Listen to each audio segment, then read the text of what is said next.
Assalamualaikum warahmatullahi wabarakatuh. Innal hamdalillah nahmaduhu wa nasta'inuhu wa nastaghfiruh wa na'udzu billahi min shururi anfusina wa min sayyiati a'malina. Man yahdihillahu fala mudilla lahu wa man yudlil fala hadiya lahu. وأشهد أن لا إله إلا الله وحده لا شريك له وأشهد أن محمدا عبده ورسوله صلى الله عليه وعلى آله وسلم تسليما كثيرا أما بعد اللهم إنا نسألك علما نافعا ونعوذ بك من علم لا ينفع. Ma'asyiral muslimin, bapak-bapak, ibu-ibu, ikhwan wa akhwat fillah rahimakumullah. Hari ini adalah hari Ahad tanggal 16 Muharram 1436 Hijriah yang bertepatan dengan tanggal 9 November 2014. Insyaallah kita akan lanjutkan kajian kita dari kitab Riyadhus Shalihin beserta syarah-syarahnya. Yang terakhir sampai di mana kita?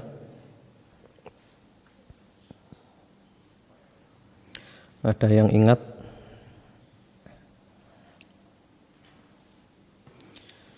Kita terakhir itu di bab bacaan atau doa-doa, zikir-zikir menjelang tidur. Sampai nomor berapa terakhir? Kalau tidak salah sampai nomor 1462. Sekarang kita lanjutkan. Qala al-Imam an-Nawawi rahimahullahu taala wa an Anas radhiyallahu taala anhu anna an-nabiy sallallahu alaihi wa ala alihi wasallam kana idza awa ila firashihi qala Alhamdulillahilladzi at'amana wa saqana wa kafana wa awana fakam mimman la kafiya lahu wa la mu'wiya.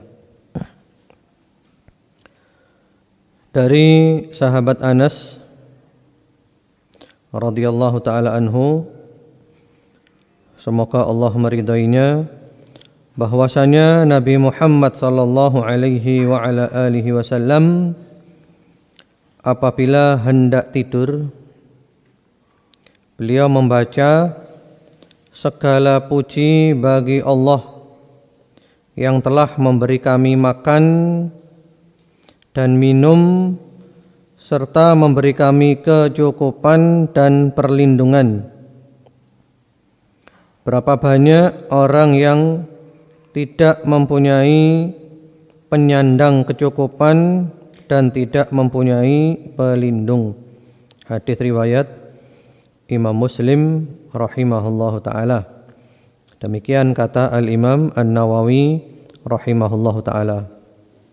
Jadi ini diantara zikir ketika hendak tidur. Di samping zikir-zikir yang lainnya yang sudah kita bahas panjang lebar. Jadi kita mau tidur itu kita bersyukur kepada Allah atas nikmat selama 1 hari kemarin. Kita diberi makan itu adalah nikmat, kita diberi minum itu adalah nikmat. Berapa banyak di tempat-tempat lain untuk makan sulit, untuk minum sulit. Termasuk di Suriah. Suriah itu benar-benar menyedihkan keadaan. Sampai-sampai mereka itu kalau mau makan mencari sisa-sisa makanan di sampah. Anak-anak Suriah. Jadi mencari sisa-sisa makanan di sampah. Inilah bukti kekejaman orang yang sudah gila kekuasaan. Kejam. Apapun dilakukan, yang penting kekuasaannya tidak terganggu.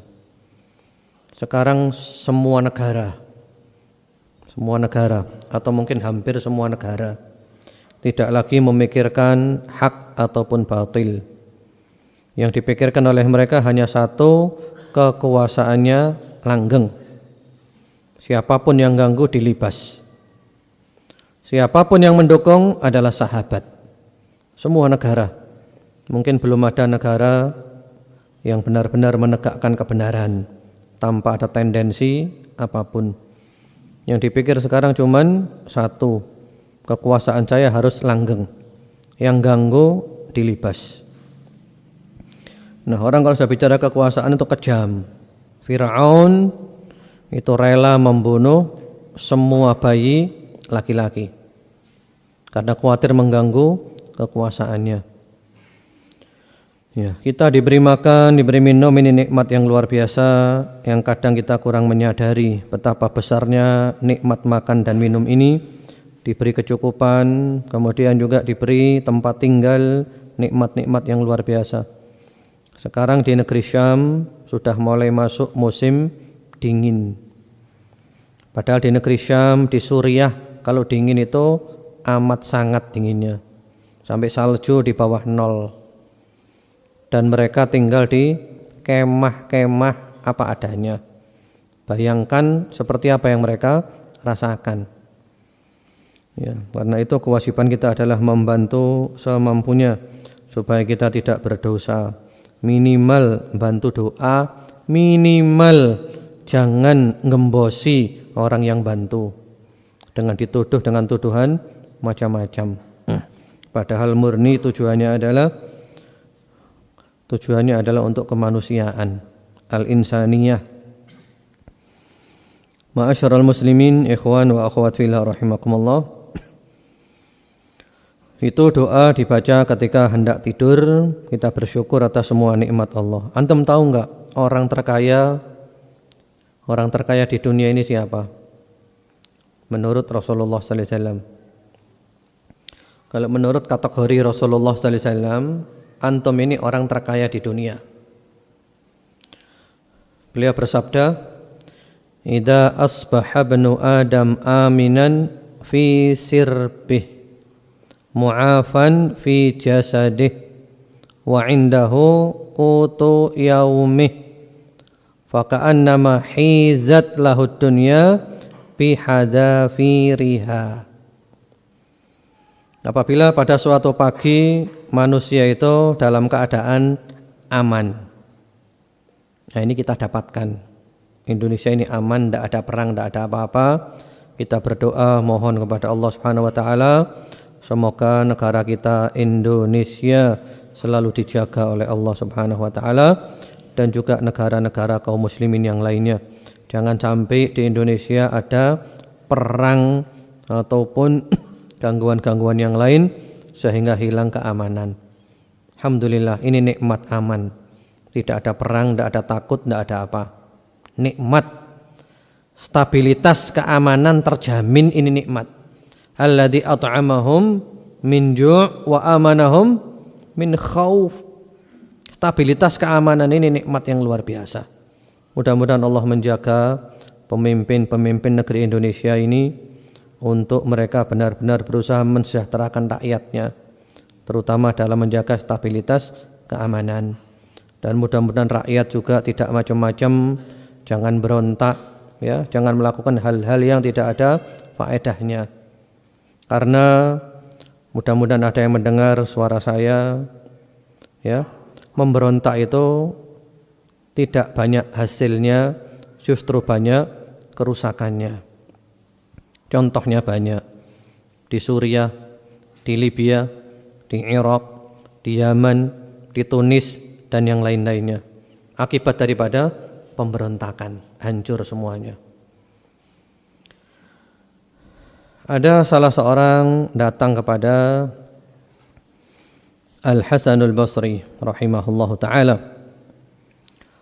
Orang ini mengadu tentang kezaliman penguasa dari kalangan Bani Umayyah. Zalim.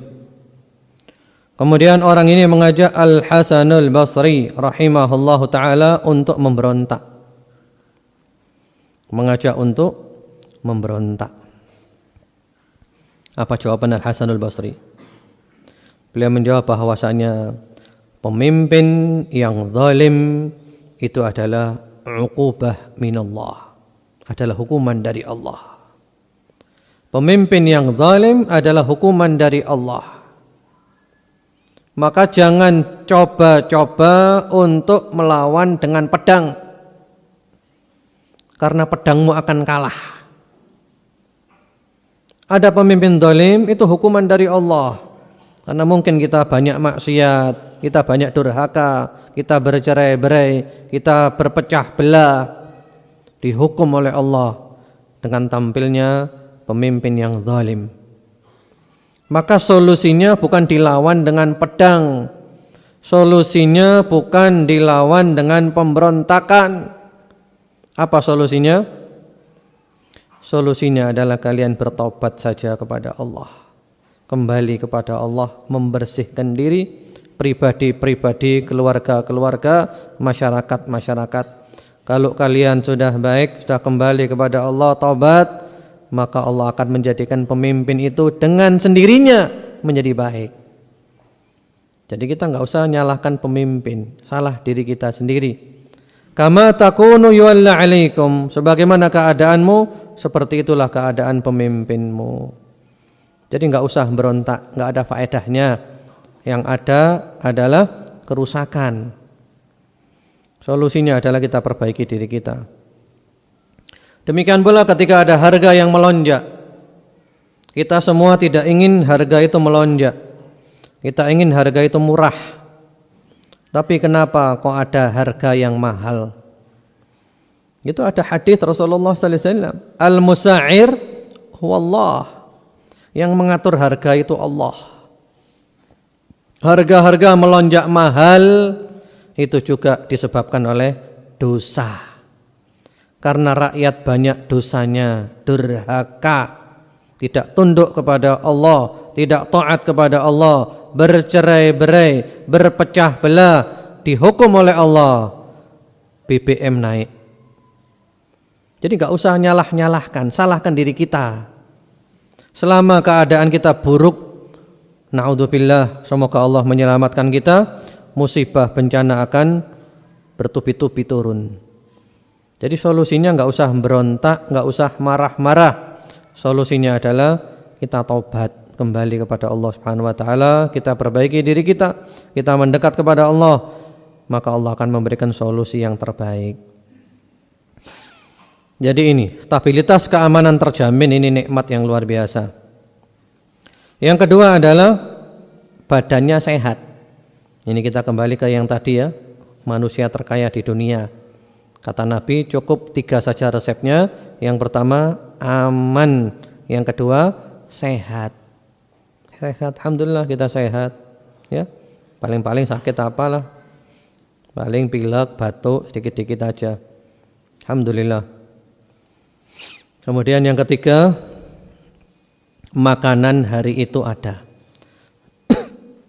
Rasulullah mengatakan, wa indahu qutu yaumih, makanan hari itu ada. Makanan hari ini ada.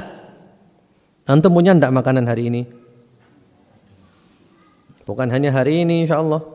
Hari ini, besok, pekan depan, sebulan lagi. Bahkan mungkin ada yang sampai setahun sudah ada. Bahkan ada yang 10 tahun sudah ada. Bahkan sampai ada yang sampai mati pun sudah punya. Bahkan ada yang sampai 7 turunan. Jadi Rasulullah cuma bilang apa? Makanan hari ini ada. Maka seakan-akan dunia seisinya milik dia. Subhanallah. Ini orang terkaya di dunia. Hanya cukup 3 saja. Yang pertama-tama aman, stabilitas keamanan terjamin, dan ini kita dapatkan alhamdulillah. Yang kedua sehat, dan alhamdulillah kita semua sehat. Kalau sakit, caranya supaya bisa syukur, lihat orang yang sakitnya lebih parah. Nanti kita syukur, alhamdulillah saya masih lebih ringan dari dia. Kemudian yang ketiga adalah makanan ada, jadi stabilitas ekonomi terjamin. Alhamdulillah, makanan hari ini ada. Kurang apa? Enggak kurang apa-apa. Tinggal kurang syukurnya saja kepada Allah Subhanahu wa taala. Jadi nikmat semuanya ini.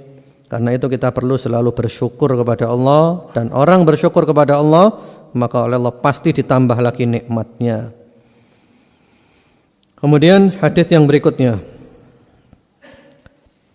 Wa an Hudzaifah radhiyallahu ta'ala anhu anna Rasulullah sallallahu alaihi wa alihi wasallam kana idza arada an yarquda wada'a yadahu al-yumna tahta khaddih. Dari sahabat Hudzaifah, semoga Allah meridainya, bahwasanya Rasulullah sallallahu alaihi wasallam apabila beliau hendak tidur, maka beliau meletakkan telapak tangan kanannya di bawah pipinya. Jadi Rasulullah sallallahu alaihi wasallam kalau tidur itu berbantalkan telapak tangan kanan. Kalau kita gabung dengan hadis yang lainnya, beliau tidurnya menghadap ke kiblat. Posisinya seperti apa? Kalau kita di Indonesia ini posisinya kepala berada di arah utara, nah, tidurnya miring di lambung kanan. Jadi persis seperti orang mati masuk di liang lahat. Itu tidur yang sunnah. Kemudian berbantalkan telapak tangan kanan. Tsumma yaqul, kemudian beliau membaca doa, Allahumma qini adzabak yauma tab'atsu ibadak. Ya Allah, selamatkan hamba dari azabmu ketika pada hari engkau bangkitkan hamba-hambamu. Rawahu Tirmidzi wa qala haditsun hasan. Hadis riwayat At-Tirmidzi, beliau berkata hadis ini hasan. Wa rawahu Abu Dawud min riwayati Hafsah radhiyallahu taala anha. Diriwayatkan Abu Dawud melalui jalan Ibunda Hafsah, semoga Allah meridainya. Wa fihi, di sana ada tambahan, annahu kana yaquluhu 3 marrat, bahwasanya Rasulullah sallallahu alaihi wasallam membacanya 3 kali. Allahumma qini adzabak yauma tab'atsu ibadak. Allahumma qini adzabak yauma tab'atsu ibadak. Allahumma qini adzabak yauma tab'atsu ibadak. Ya Allah, selamatkan hamba dari azabmu pada hari engkau bangkitkan hamba-hambamu. Dengan demikian kita sudah menyelesaikan zikir-zikir ketika hendak tidur. Nah, sekarang ini Al-Imam An-Nawawi rahimahullahu taala menulis kitab yang baru lagi yang diberi judul dengan Kitabud Da'awat, kitab doa-doa. Lah di sini ikhwan wa akhwat fillah rahimakumullah, Al-Imam An-Nawawi memasukkan doa-doa yang bagus-bagus, inti-inti. Kalau bisa antum kan punya kitabnya Riyadhus Shalihin, doa-doa di sini kalau bisa dihafal.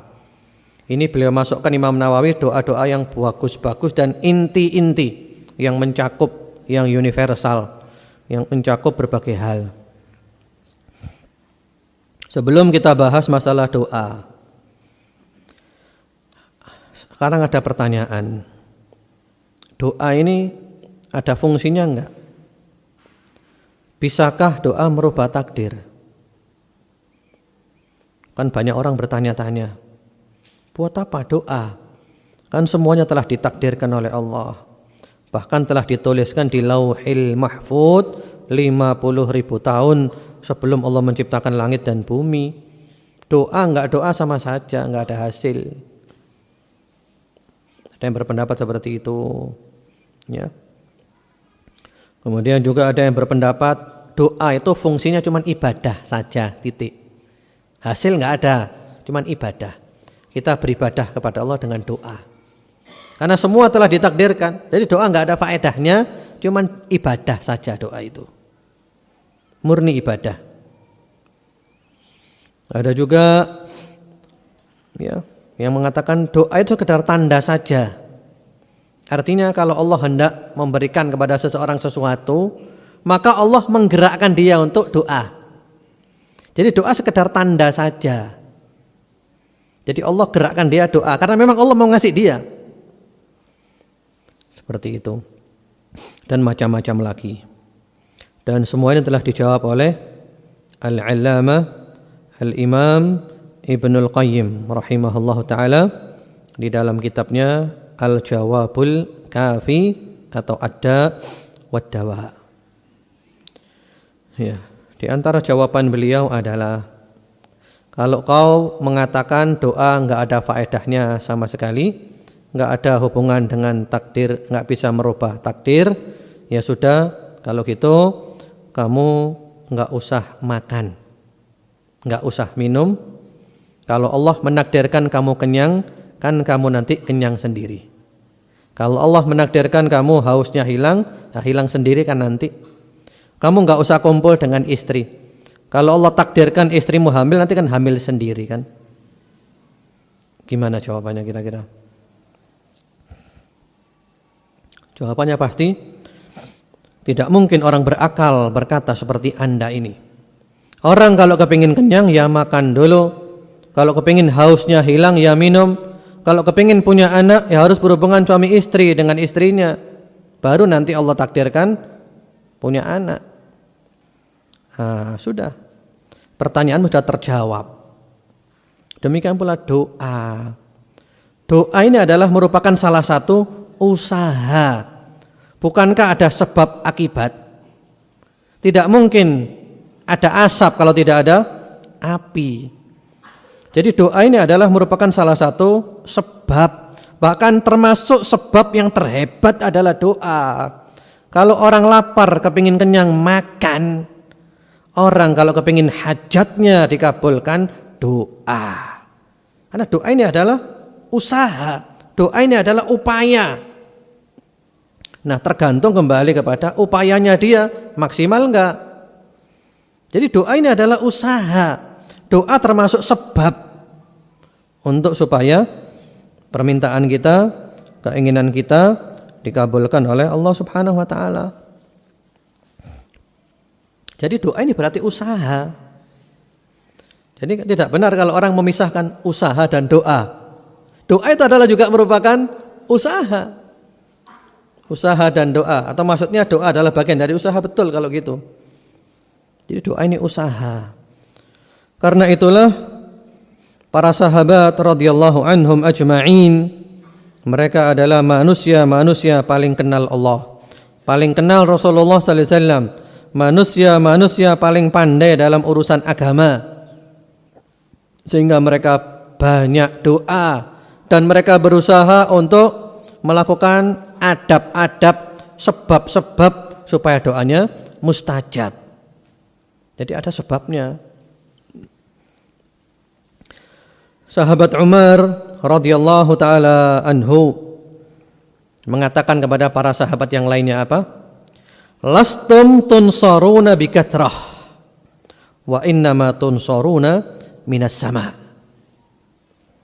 Kamu ditolong oleh Allah bukan karena kamu berjumlah banyak, bukan karena kamu mayoritas. Hanya saja kamu ditolong dari langit. Yang nolong kamu itu pertolonganmu datang dari langit. Artinya apa? Hubunganmu dengan yang ada di langit itu yang baik, yang banyak doa kepada zat yang ada di atas langit itu. Pertolonganmu datang dari langit, bukan dari karena jumlah tentara banyak, kemudian juga peralatan yang lengkap. Tidak, pertolonganmu datang dari langit, yang banyak doa kepada Allah Subhanahu wa taala. Karena itu pada waktu perang Badar, bagaimana Rasulullah sallallahu alaihi wasallam doa luar biasa, sampai serbannya Nabi jatuh, sampai sahabat Abu Bakar menegur, ya Rasulullah, cukup ya Rasulullah. Rasulullah terus doa, ya Allahumma intahlik hadhil isabah lam tu'bad ba'd. Ya Allah, kalau kau hancurkan, kau kalahkan kami pada waktu perang Badar, kau enggak akan disembah lagi. Ini perang habis-habisan sudah.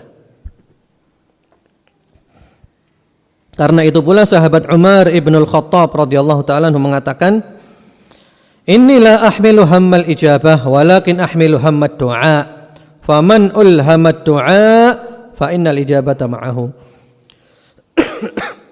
Jadi kata sahabat Umar, aku tidak terlalu memikirkan dikabulkannya doa. Yang aku pikir adalah doa, yang penting doa, yang penting doa. Karena kalau Allah mengilhamkan kepada kita untuk berdoa, berarti Allah hendak mengabulkan doa kita. Artinya kata sahabat Umar itu, yang penting banyak doa, selesai. Yang banyak doa. Kalau kamu banyak doa, itu berarti tanda Allah hendak mengabulkan doamu. Terutama ketika dalam diri kita ada dorongan-dorongan kepingin doa ya, jangan ditahan, keluarkan. Ya, dikabulkan oleh Allah Subhanahu wa taala. Dan Allah itu tidak sama dengan makhluk. Jadi jangan nanti kita salah faham tentang Allah. Kalau makhluk, kita minta-minta kepada makhluk, banyak minta. Senang apa tidak? Kita mengadu kepada makhluk, banyak mengadu. Senang apa tidak? Bosan. Ya, banyak minta, dikit-dikit minta, ngadu, bosan. Wah, ini banyak minta, banyak ngadu, bosan. Kalau Allah tidak, Allah sebaliknya. Di dalam hadis dengan sanad yang hasan, Rasulullah sallallahu alaihi wasallam bersabda, "Man lam yas'alillah yaghdab alaih."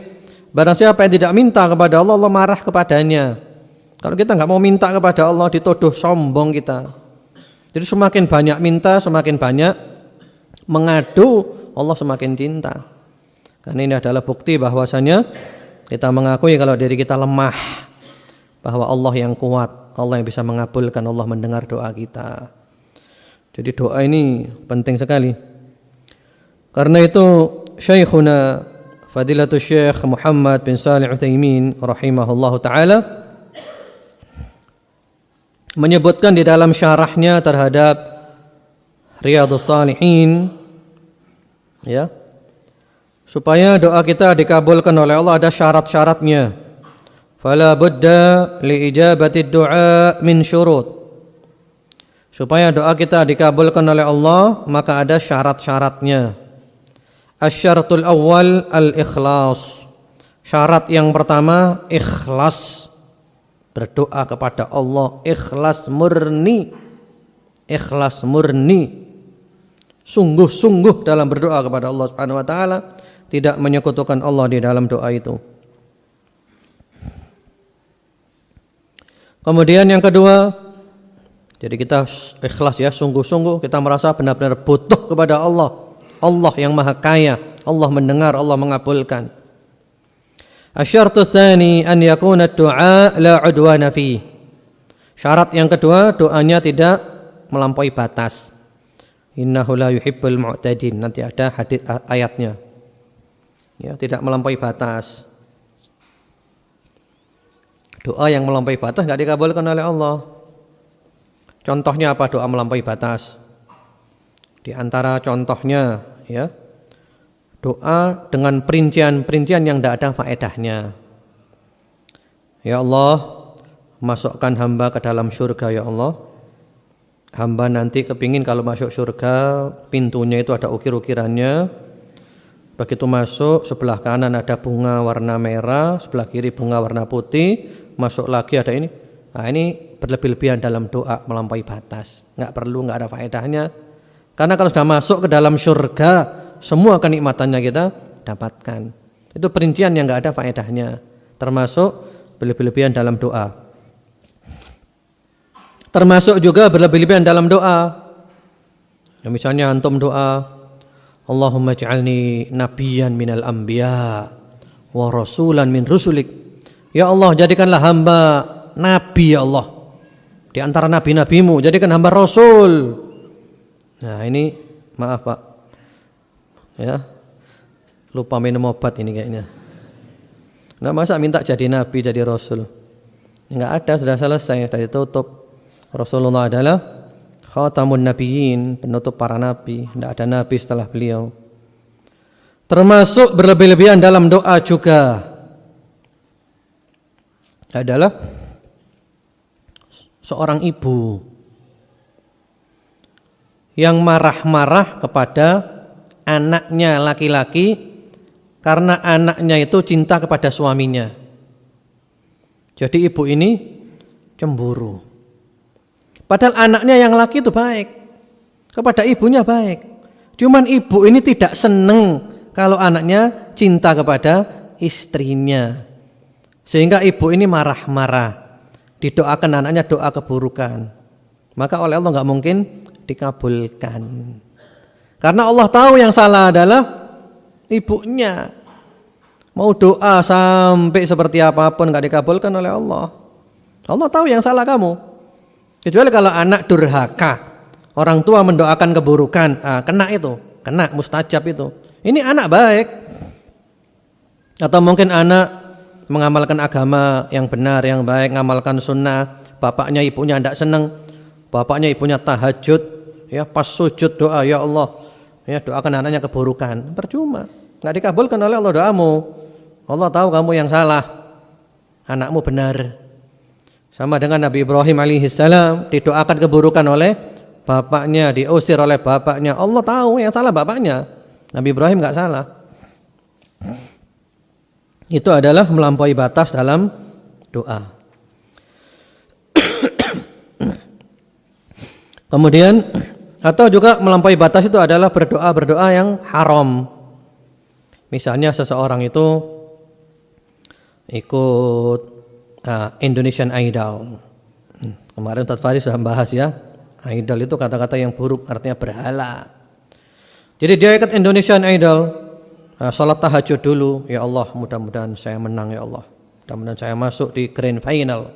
Ya, nggak dikabulkan oleh Allah karena doanya doa haram. Ikut Indonesian Idol itu haram. Atau mungkin orang kerja di kantor, rencana nanti besok hari Senin mau korupsi, saya tahajud dulu malam Senin. Ya Allah, saya nanti rencana mau korupsi, ya Allah berilah kemudahan. Rabbi shrah li sadri wa yassir li amri, mudahkan urusanku ya Allah. Ya, enggak dikabulkan oleh Allah. Karena doanya apa? Innahu la yuhibbul mu'tadin, melampaui batas dalam doa. Dan seterusnya. Itu contohnya. Kemudian yang ketiga, asyartu tsalits an yad'a Allah Ta'ala wa huwa muqinun bil ijabah. Jadi berdoa kepada Allah, yakin doanya dikabulkan. La doa tajriba, bukan coba-coba. Tak coba-coba aja doa, barangkali Allah ngabulkan.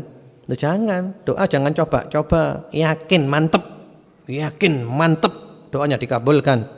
Ini doa-doa kalau yang jelas-jelas pasti baik ya. Karena doa itu ada yang pasti baik, ada yang pasti buruk, ada yang kita tidak tahu apakah baik untuk kita atau tidak. Kalau doa yang pasti baik, misalnya minta ampun, minta maaf, minta rahmat, minta rezeki yang halal, ini baik pasti, yakin dikabulkan. Yang buruk kayak tadi, ya mau korupsi doa dan yang lain-lainnya, nggak boleh doa seperti itu. Nah kemudian ada lagi yang kita tidak tahu apakah baik untuk kita atau tidak. Ada tawaran pekerjaan, pekerjaannya syar'i. Kita mau melamar ke sana. Nah, kita enggak tahu apakah baik untuk saya atau tidak. Maka caranya adalah istikharah, minta dipilihkan oleh Allah. Jadi kalau doa itu pasti baiknya yang yakin, mantap, jangan setengah-setengah, serius, sungguh-sungguh dikabulkan oleh Allah. Kemudian yang keempat, asyartu rabi' ijtinabul haram. Supaya doa kita dikabulkan oleh Allah, menjauhi yang haram. Nah, ini prinsip. Ini prinsip di dalam doa. Innallaha ta'ala thayyibun la yaqbalu illa thayyiban. Allah Maha baik dan Allah tidak menerima kecuali yang baik.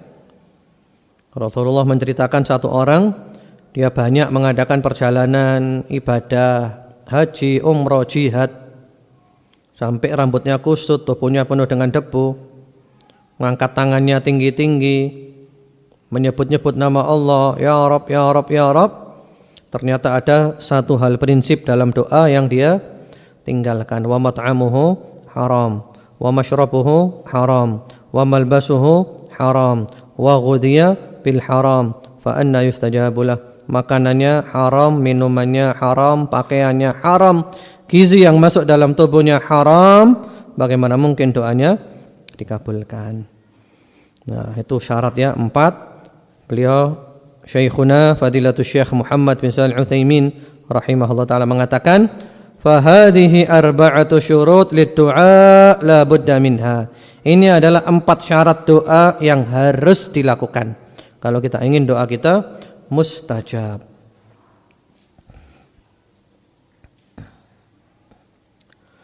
Kemudian setelah itu,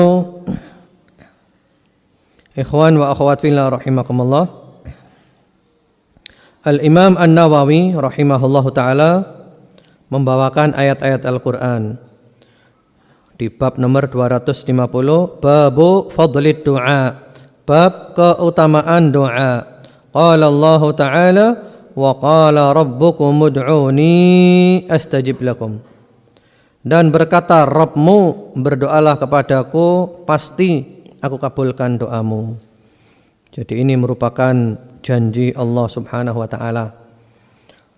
Allah janji kalau kita berdoa, pasti doa kita dikabulkan oleh Allah subhanahu wa ta'ala.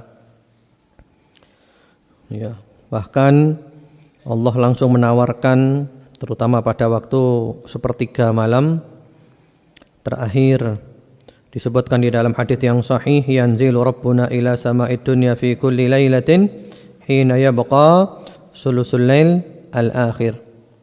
Allah, Rabb kita turun ke langit dunia setiap malam ketika tersisa sepertiga malam yang terakhir.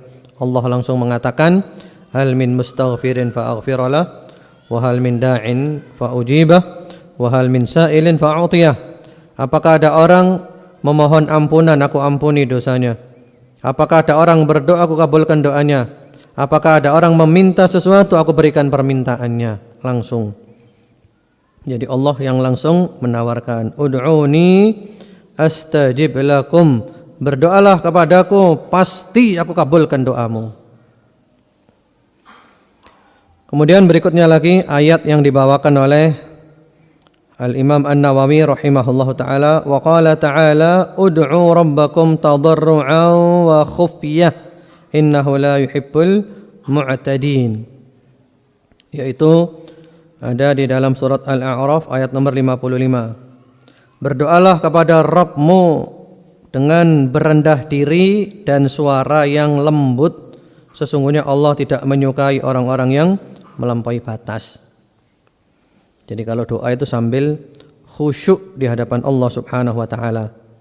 Tadarru', kita merasa rendah, merasa butuh, merasa hina di hadapan Allah. Dan Allah itu paling suka dengan hamba yang merasa hina di hadapannya, merasa rendah di hadapannya. Sehingga kalau antum melihat munajat-munajat para nabi, munajat para rasul, munajat para ulama, munajat para salafus saleh, selalu mengandung unsur merendahkan diri di hadapan Allah, menghinakan diri di hadapan Allah, mengaku tentang dirinya yang buruk di hadapan Allah Subhanahu wa taala, dan Allah suka dengan itu. Nabi Adam bagaimana doanya? Rabbana dzalamna anfusana wa illam taghfir lana wa tarhamna lanakunanna minal khasirin. Rasulullah sallallahu alaihi wasallam, Rabbi inni dzalamtu nafsi dzulman katsiran wa la yaghfiru dzunuba illa anta faghfir li maghfiratan min indika warhamni innaka antal ghafurur rahim, dan seterusnya. Munajat-munajat para salafus saleh, ya. Allahumma innaka tasma'u kalami wa tara makani wa ta'lamu sirri wa alaniyati wa la yakhfa 'alaika syai'un min amri wa ana al-ba'isul faqir al-mustaghithul mustajir al-wajilul mushfiqul muqirrul mu'tarifu ilaika bidunubi, dan seterusnya. Indah sekali. Khalifah Harun ar-Rasyid ketika haji, ya, di Arafah sambil doa, sambil nangis. Khalifah Harun ar-Rasyid, apa doanya? Ini pernah saya share, saya sebar di website saya, kemudian juga di Facebook, di WhatsApp. Ya, doanya adalah, ya Rabb, anta wa ana ana al-uwadu ila dzam wa anta al-uwadu ila al-maghfirah faghfirli. Ya Allah, Engkau adalah Engkau, aku adalah aku. Aku adalah yang terus-menerus berbuat dosa, sementara Engkau yang selalu mengampuni dosa. Maka ampunilah hamba. Inilah namanya, yaitu tadarru', merasa hina, merasa rendah, merasa tidak ada artinya, tawadhu' di hadapan Allah Subhanahu wa taala dengan hati yang penuh khusyuk. Allah suka. Jadi Allah itu suka dengan hamba-hambanya al-munkasirin, yang merasa hancur di hadapan Allah, tidak ada artinya di hadapan Allah Subhanahu wa taala. Nabi Yunus apa doanya? La ilaha illa ant subhanak inni kuntu minadh dhalimin. Khufyah yaitu dengan suara yang lembut, enggak perlu teriak-teriak. Karena Allah Maha mendengar, Allah Maha dekat. Sami'un qaribun mujibun mawjudun hadirun. Allah itu ada, dekat. Jadi enggak perlu teriak-teriak. Berdoa kepada Allah Subhanahu wa taala. Kemudian juga Allah tidak suka orang-orang yang melampaui batas di dalam berdoa. Dan tadi telah disebutkan di antara makna melampaui batas, enggak perlu diulangi lagi. Kemudian Al-Imam An-Nawawi rahimahullahu taala membawakan ayat yang ketiga. Wa qala ta'ala wa idza sa'alaka 'ibadi 'anni fa inni qarib ujibu da'watad da'i idza da'an falyastajibu li wal yu'minu bi la'allahum yarshudun. Surat Al-Baqarah ayat nomor ke 186. Ya, kalau antum lihat ayat ini berada di tengah-tengah ayat tentang puasa. Jadi ayat tentang puasa Ramadan diselingi ayat ini. Ternyata bukan kebetulan. Para ulama memberikan faedah di antaranya bulan Ramadan adalah bulan doa. Dan doa bulan Ramadan adalah doa yang mustajab. Karena itu dianjurkan orang puasa yang banyak berdoa kepada Allah Subhanahu wa taala. Ini langsung jaminan dari Allah Subhanahu wa taala. Apabila hamba-hambaku bertanya kepadamu wahai Rasulullah Muhammad sallallahu alaihi wasallam tentang aku, maka sesungguhnya aku Maha dekat. Ini ayat ini aneh. Ayat ini berbeda dengan ayat yang lain. Kalau ada kata-kata mereka bertanya kepadamu, mereka bertanya kepadamu, mereka bertanya kepadamu, selalu ada kata-kata kul, jawablah. Wa yas'alunaka 'anil mahid qul huwa adza. Ya. Mereka tanya kepadamu tentang perempuan yang haid, jawablah. Yas'alunaka 'anil ahillah qul hiya mawaqitu linnas. Selalu ada kul, ini tidak ada. Apabila hamba-hambaku bertanya kepadamu tentang aku, maka sesungguhnya aku Maha dekat.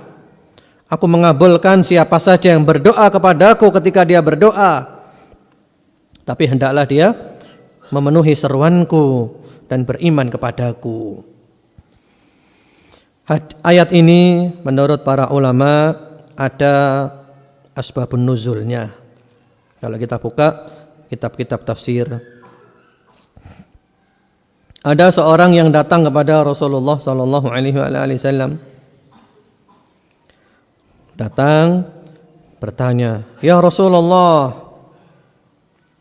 aba'idun rabbuna fanunadi am qaribun fanunaji?" Wahai Rasulullah, apakah Rabb kita itu jauh sehingga kita perlu menyeru dengan suara keras? Ataukah Rabb kita dekat sehingga kita cukup bermunajat, berbisik-bisik saja? Ya Rasulullah, Allah itu jauh apa dekat sih? Kalau Allah jauh, berarti kita harus teriak-teriak manggil-manggil Allah. Kalau Allah dekat, kita cukup bermunajat, berbisik-bisik saja, pelan-pelan aja. Lalu turun ayat ini. Wa idza sa'alaka 'ibadi 'anni fa inni qarib. Apabila hamba-hambaku bertanya kepadamu tentang aku, maka sesungguhnya aku Maha dekat. Sehingga artinya kalau kita doa enggak perlu teriak-teriak. Jadi kita doa itu berbisik-bisik saja. Jangan sampai kita punya keyakinan yang fatal loh ya. Saya kalau doa bisik-bisik kok enggak yakin ya. Dengar enggak Allah ya? Wah ini bisa kufur ini. Kufur. Jangankan bisikan kita, isi hati kita ini Allah tahu. Isi hati kita ini Allah tahu. Karena kadang setan itu datang. Saya kalau doa pelan gitu kurang mantap saya. Saya khawatir Allah enggak dengar. Kalau ada suaranya baru saya mantap. Wah, kalau ada keyakinan gini, kufur. Kufur. Berarti Anda tidak yakin bahwa Allah adalah Sami' maha mendengar. Antum tahu enggak seorang perempuan pada masa Rasulullah sallallahu alaihi wasallam, Khawlah bintu Hakim, yang datang kepada Rasulullah sallallahu alaihi wasallam mengadu tentang suaminya mendiharnya, dihar ya. Nanti ada hukum dihar namanya. Menyamakan dengan punggung ibunya, artinya mengharamkan. Perempuan ini mengadu kepada Nabi. Waktu itu Nabi di rumahnya Ibunda Aisyah radhiyallahu taala anha. Rumahnya kecil, rumahnya Nabi itu. Nabi ngobrol dengan perempuan ini, Aisyah di sebelahnya, kamar sebelah, nggak dengar. Ngomong apa nggak dengar. Ibunda Aisyah di rumah di kamar sebelah nggak dengar ngomong apa berdua ini, nggak jelas. Tapi Allah yang ada di atas langit sana Allah dengar. Qad sami'allahu qawla allati tujadiluka fi zawjiha wa tashtaki ila Allah wallahu yasma'u tahawurakuma. Ya Allah dengar ucapan kamu berdua.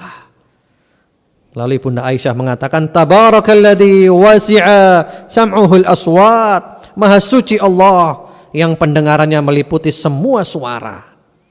Aku di kamar sebelah nggak dengar ucapan mereka berdua. Allah yang di atas langit sana dengar. Jadi kita jangan ragu-ragu. Nabi Yunus alaihi salam berada di mana waktu itu?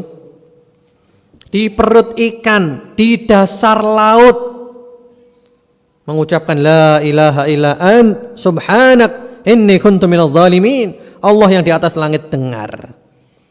Jadi nggak perlu apalagi keras sampai ganggu orang, terutama di masjid ya. Di masjid ini penting kita untuk jaga, jangan sampai ganggu orang. Ganggu orang itu dosa. Kita niat, memang suara keras itu enak kok. Ngaji suara keras enak, zikir suara keras enak. Memang enak, nikmat, mantap. Tapi kalau ganggu orang kita dosa. Jadi cukup kita dengarkan sendiri saja. Kita dengarkan sendiri. Ya mungkin kalau toh dengar yang sebelah kita saja.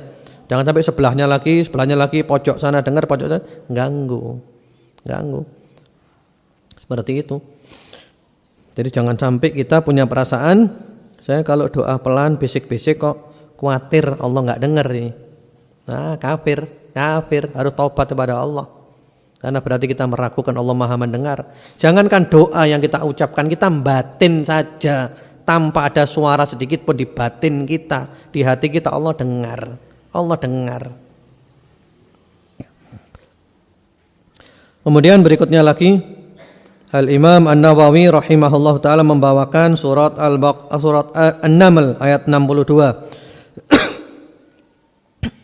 Wa qala ta'ala amman yujibul muttarra idza da'ah wa yakshifus su'. Ya. Kata Allah Subhanahu wa ta'ala, siapa yang mengabulkan orang-orang yang dalam keadaan terjepit ketika dia berdoa, dan siapa pula yang menyingkap bencana yang menimpa kepada orang lain. Artinya orang kalau dalam keadaan muttar itu terjepit. Biasanya ketika orang terjepit itu doanya ikhlas enggak dia? Khusyuk enggak dia? Karena itu orang yang muttar terjepit mustajab doanya. Karena saat itu dia dalam keadaan khusyuk. Ketika dia sudah putus dengan semua makhluk, putus asa, hanya bergantung kepada Allah saja, murni terjepit. Dia doa dengan khusyuk, dengan ikhlas, Allah saja, yang lainnya enggak ada.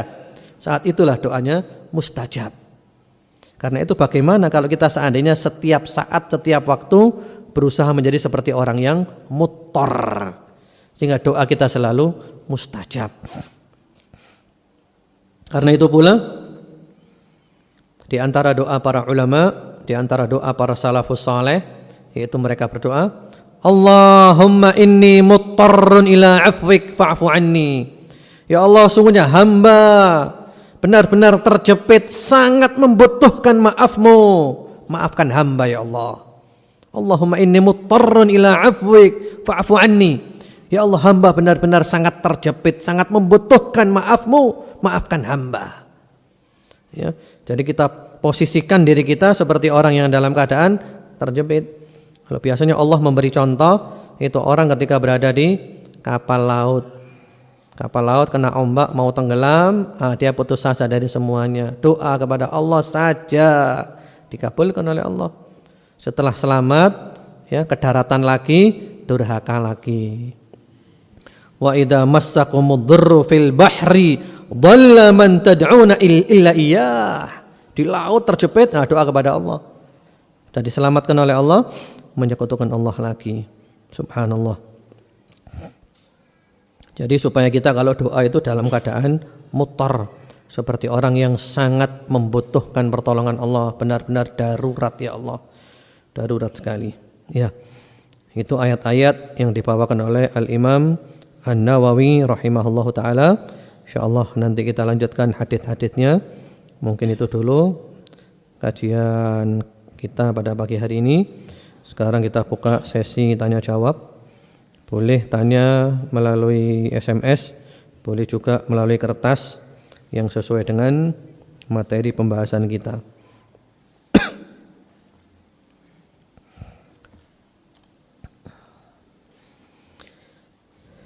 Ini sudah ada beberapa SMS yang masuk.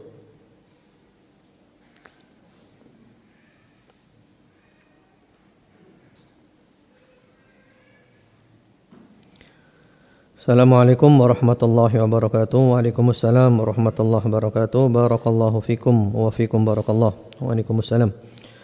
Afwan Ustaz, sholat sebelum tidur itu sholat apa ya?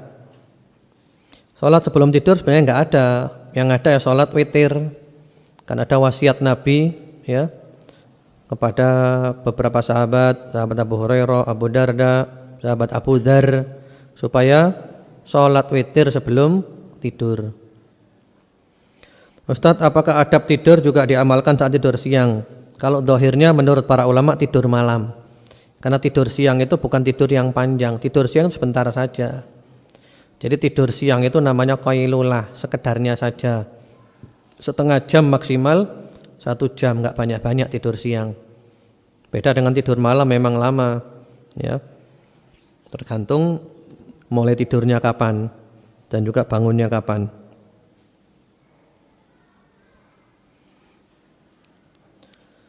Assalamualaikum. Waalaikumsalam. Tadi dijelaskan pemimpin yang zalim hukuman dari Allah karena dosa-dosa. Bagaimana dengan tragedi Suriah? Mohon penjelasan. Iya, semuanya karena dosa.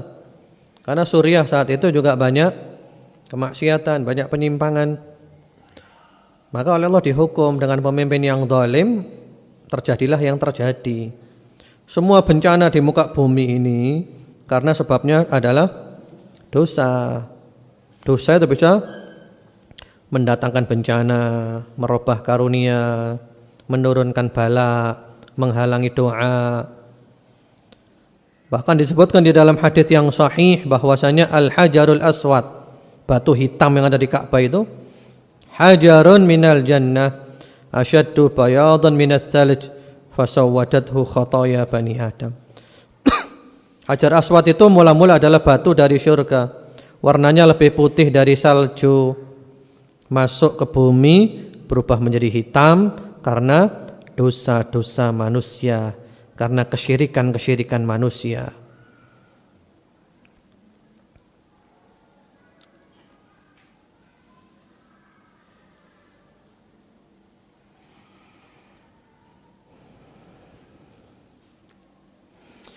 Ya, assalamualaikum. Waalaikumsalam. Ustadz, cara yang afdal untuk berdoa apakah diucapkan meskipun berbisik atau di dalam hati? Ya, diucapkan tentu saja.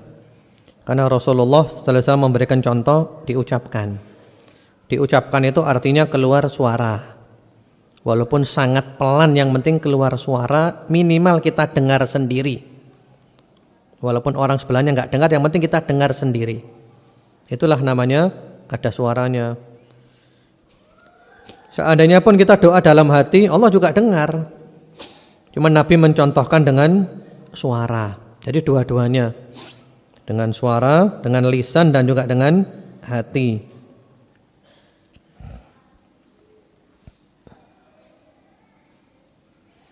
Assalamualaikum. Waalaikumsalam. Ustadz, di saat dalam kondisi terjepit bisa doa sambil menangis terseduh, Tapi di saat kondisi biasa, karena kenapa susah doa sambil keluar air mata? Iya, karena terjepit kita terbawa oleh perasaan kita, susah, ada problem, ada masalah, gampang nangis. Seperti itu. Nah, maka dari itu kalau kita mau nangis, usahakan nangisnya karena Allah. Ada orang kalau sholat nangis, Masya Allah, tapi nangisnya karena banyak masalah. Ini berarti bukan nangis lillahi ta'ala ini. Ini nangis karena ada masalah. Tapi kalau yang nangis karena Allah itu adalah yang kita ingat kebesaran Allah, ingat surga, rindu Allah, takut murkanya Allah, ingat neraka. Lah ini nangis karena Allah, al-buka min khosyatillah. Bukan karena ada masalah gampang nangis. Berarti nangisnya bukan lillah, nangisnya karena memang banyak masalah. Air mata ini mahal. Air mata yang keluar karena Allah itu mahal. Karena itu di antara doa Rasulullah sallallahu alaihi wasallam, beliau mengatakan, wa a'udzubika min 'ainin la tadma'. Ya Allah, hamba berlindung kepadamu dari mata yang tidak bisa nangis. Beku matanya itu bahaya. Sehingga kita perlu latihan nangis. Tapi latihan nangis bukan riak. Ada yang salah dalam memahami. Kan ada hadits yang menyebutkan kalau membaca Al-Quran usahakan nangis, kalau nggak bisa nangis fatabakau. Hendaklah kamu berpura-pura nangis, nangis-nangisan. Nangis-nangisan ini bukan kalau jadi imam. Karena kalau jadi imam nangis-nangisan, sementara makmum semuanya menyangka dia nangis betulan, ini adalah termasuk kategori riya. Yang dimaksud nangis-nangisan atau memaksa diri untuk nangis itu kalau kita ngaji sendiri, paksakan nangis. Nanti dengan memaksakan yang terbiasa kita nangis. Karena ada yang memahami bahwa imam itu kalau nggak bisa nangis dianjurkan pura-pura nangis. Nah ini riya akhirnya, makmumnya menyangka nangis. Sehingga suaranya dimodelkan model-model orang yang nangis. Innal abrara lafi na'im wa innal fujjara lafi jahim. Mana nggak nangis nggak apa dia. Ini riya namanya, bohong-bohongnya orang ini. Orang-orang nyangka Masya Allah imamnya, Masya Allah khusyuk, Masya Allah khusyuk. Padahal dia nggak nangis sama sekali. Nah ini nipu orang, bohong, nggak boleh. Jadi maksudnya bukan gitu. Maksudnya kita sendirian ini berusaha untuk maksa nangis.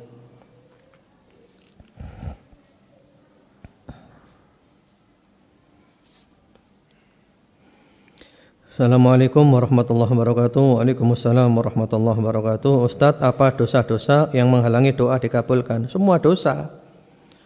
Kalau tingkatannya ya paling besar adalah syirik, penyimpangan dalam akidah, termasuk durhaka kepada orang tua, kedzaliman, memutuskan silaturahim, ya semua dosa.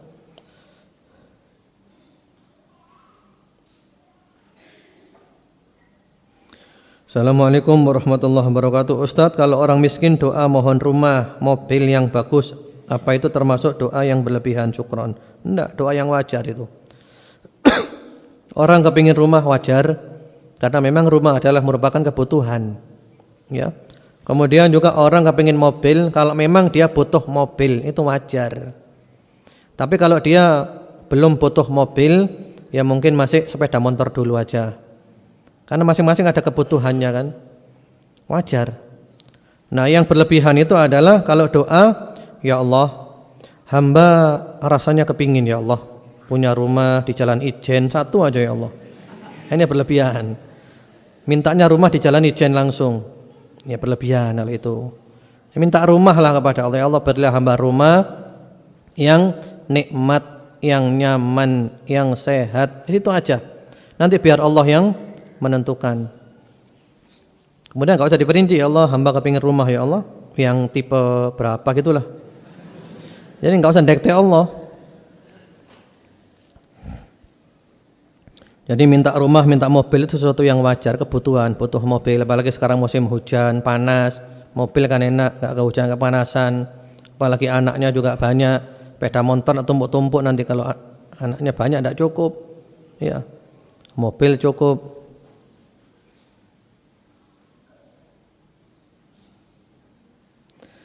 Assalamualaikum. Waalaikumsalam. Ustadz, mohon penjelasan doa yang bisa merubah takdir.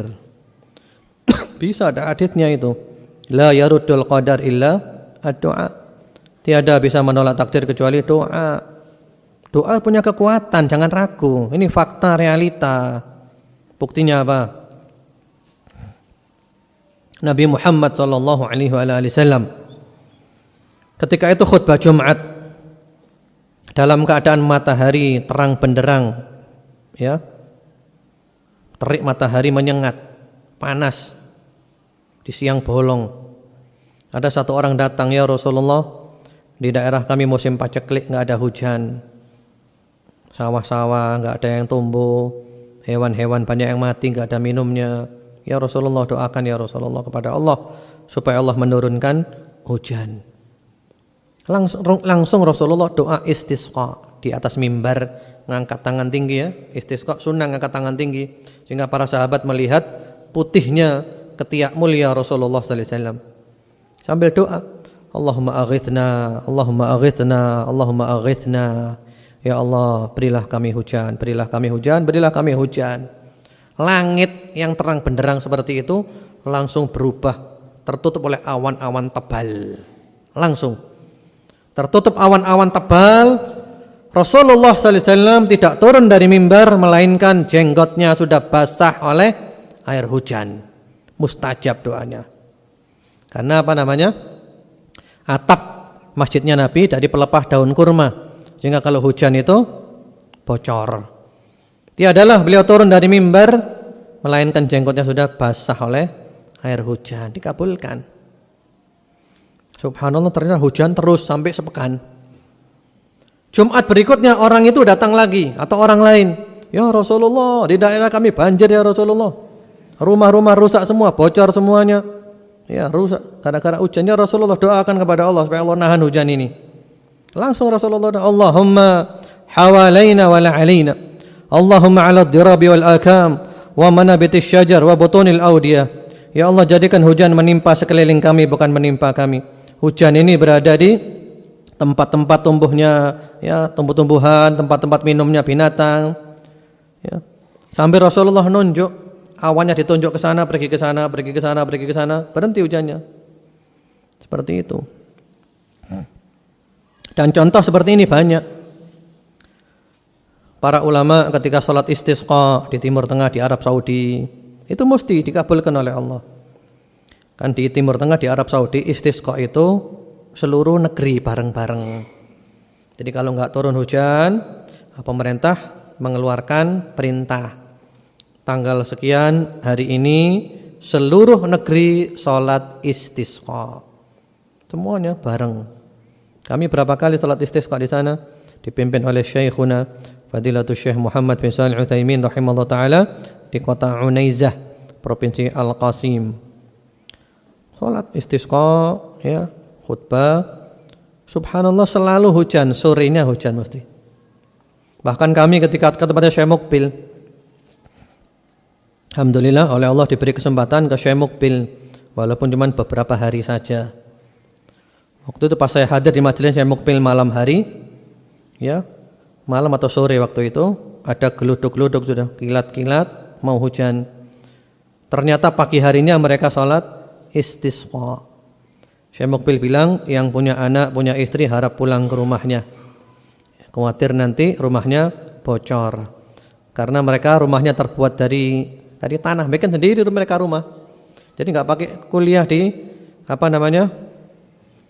arsitek, nggak pakai, bikin rumah sendiri dari tanah liat, beli pintu, beli ini, pasang aja. Ya, kalau hujan bocor, kalau hujannya keras ya ambruk rumahnya.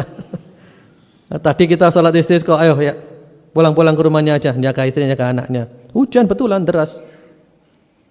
Yang ngabulkan doa siapa? Allah.